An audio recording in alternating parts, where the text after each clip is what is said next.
So mayong gabi kanatong tanan ug welcome back sa atong channel. Ug daghan kayong salamat nga par sa inyong pagsuporta. Unya sa ako ang mga viewers nga wala pa naka-subscribe, palihog ko og subscribe nga par kay para ma-update mo sa atong mga i-upload nga mga video reaction.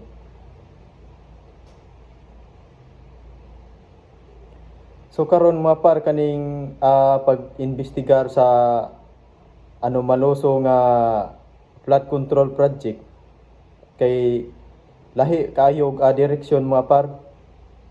Mura man o kanang ang gitira ni ang mga senador may gitira ni unya ang katong mga congressman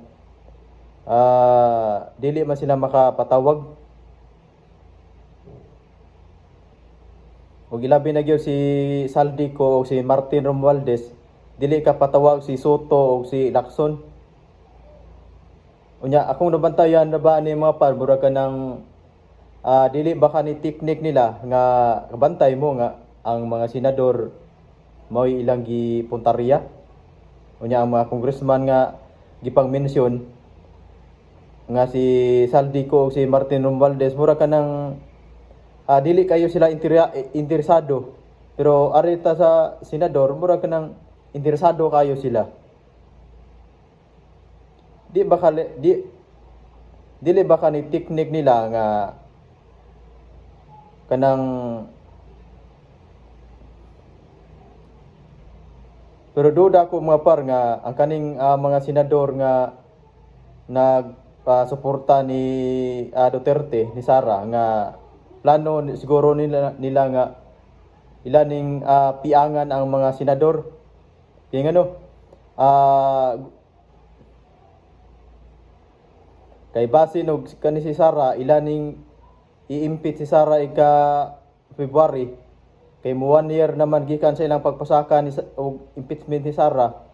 Basin teknik ni Soto og ni Lacson kay kani si Soto ra ba kanang ampay kayo niya nga i-impeach si Sara. Unya kani si Lacson sad nang gusto man sa ni siya nga ma-impeach si Sara. Muni nga gusto nila nga piangan ang mga senador kay once nga kanang makonvict niya ang mga senador kani si Joel Villanueva o si Chis Escudero o si Jingoy Estrada. Muna ilang gikuan karon kay unya kani si Bato de la Rosa kanang ila gihudhugunan man ni nga ilang dadon nga to sa ICC. Unya kun once nga makonvict nila si ang mga senador, so upat ang makuha. So kung i-impeach sila si Sara ika February 14, so kung i-impeach nila si Sara ika February, so sayo na lang kayo. Mo ni akong pangagpas mga par kay kabantay mo nga ang senador mo ay ilang gi puntarya karon. Unya ang mga congressman wala. Mo ni atong bantayanan mga par kay murag kani akong pangagpas murag kanang dulduol gyud.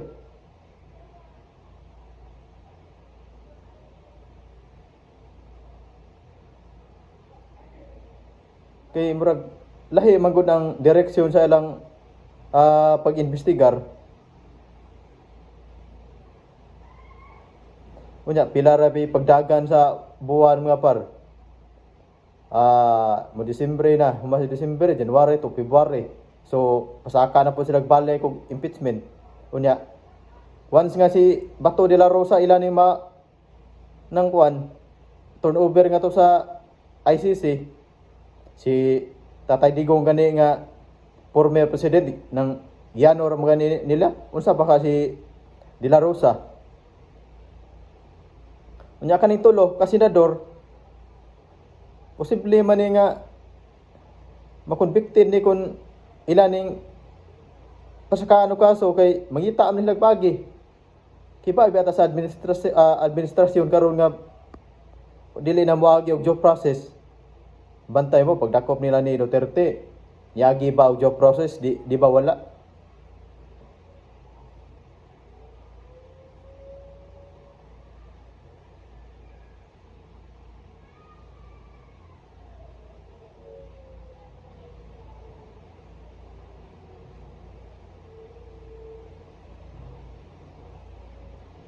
So posible gyud nga technique ni nila. Kay nganong ang mga congressman nga gipang mention nganong wala man nila pasakaay og kaso.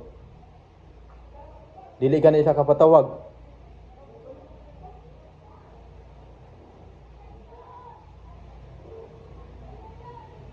Unya ang mga senador nga na-mention ang pangan, ila na pasakaan og kaso.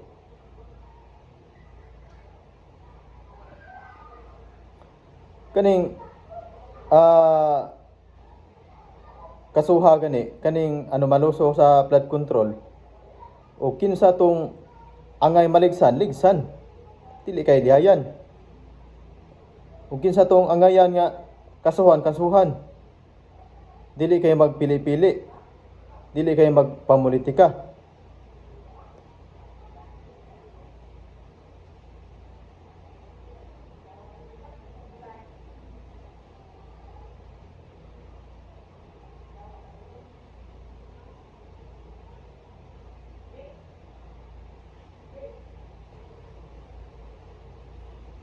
So daghan kayong salamat mga parno og dire lang ko to batong video reaction unya kanang palihog ko og subscribe mga par kay para ma-update mo sa atong mga i-upload nga mga video reaction.